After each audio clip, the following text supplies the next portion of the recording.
there, fellow travelers. Mark here with Wolters World, and today we're in Philadelphia. And today we're going to talk about some of the tourist traps you should look out for when you come here to Philadelphia. And some of them are still worth seeing, even if they are tourist traps, okay? So don't think of this as me saying, don't go there. It's more me telling you, watch out for these things when you're here. And I think the first one I want to talk about is going and waiting in line to see the Liberty Bell.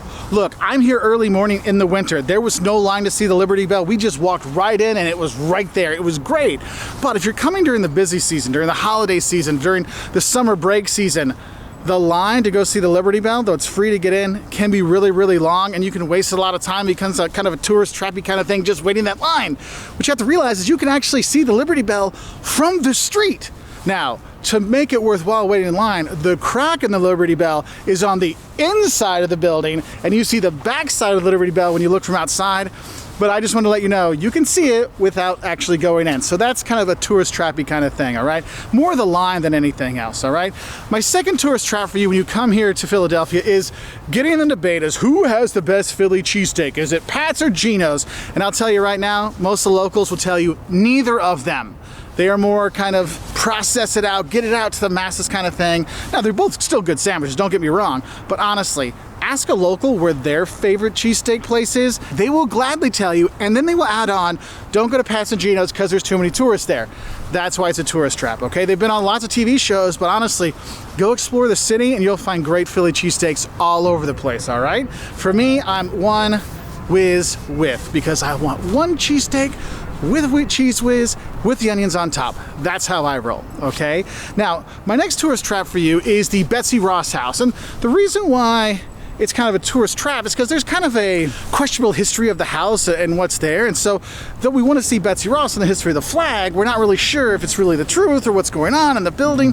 And therefore, some people do feel it's a little bit tourist trappy when you are there. And it is kind of a small exhibit. And there's so much more to see in the city that maybe that doesn't need to be so high on your list. Like, it can be worth going to see, but just know it might not be everything that you expect. Now, my next tourist trap is if you're in Center City, you know, and you see the One Liberty observation deck, you'll see a big thing outside saying, oh, come and go up to the top and get a great view of the city. Yeah, you can get a great view of the city there, but for me, any of those kind of observation deck kind of things, they're always a tourist trap for me, because there's places you can see great views of the city without having to pay. Go walk on the Ben Franklin Bridge. Go walk on the South Street Bridge. You can turn around and see that. If you're coming in from the airport, you get a great view of the downtown just driving in. So you can save yourself your money, and instead of going up, just enjoy the city yourself, because even from ground level, you get great views of the area, okay? Now, another tourist trap is, honestly, I feel the Italian market is kind of a tourist trap, because you see it in a lot of the guidebooks, you see it in a lot of the vlogs and all kinds of stuff talking about what you have to go and see and do when you're here in Philadelphia. And the Italian market, it's cool. You got the outdoor markets with the fruits and all kinds of other stuff you can buy when you're there.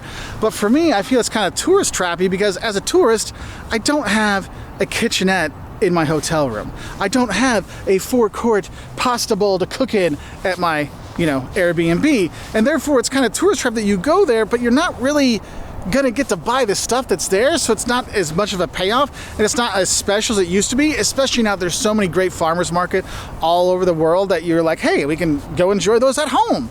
So that's one thing I want you to realize, but I'm not saying don't go there, because it is cool to see, but better off is to actually go to the restaurants that are there, and then you can eat really well. That isn't a tourist trap when you're at the Italian market, are the restaurants that are there. I wouldn't call it a tourist trap, but I would say it's a tourist trapping, is there can be aggressive beggars when you are here in Philly. And it might be, hey, can I get a light? Why don't you have a light? Give me a light. Why don't you give me $1 instead? You can get that progression.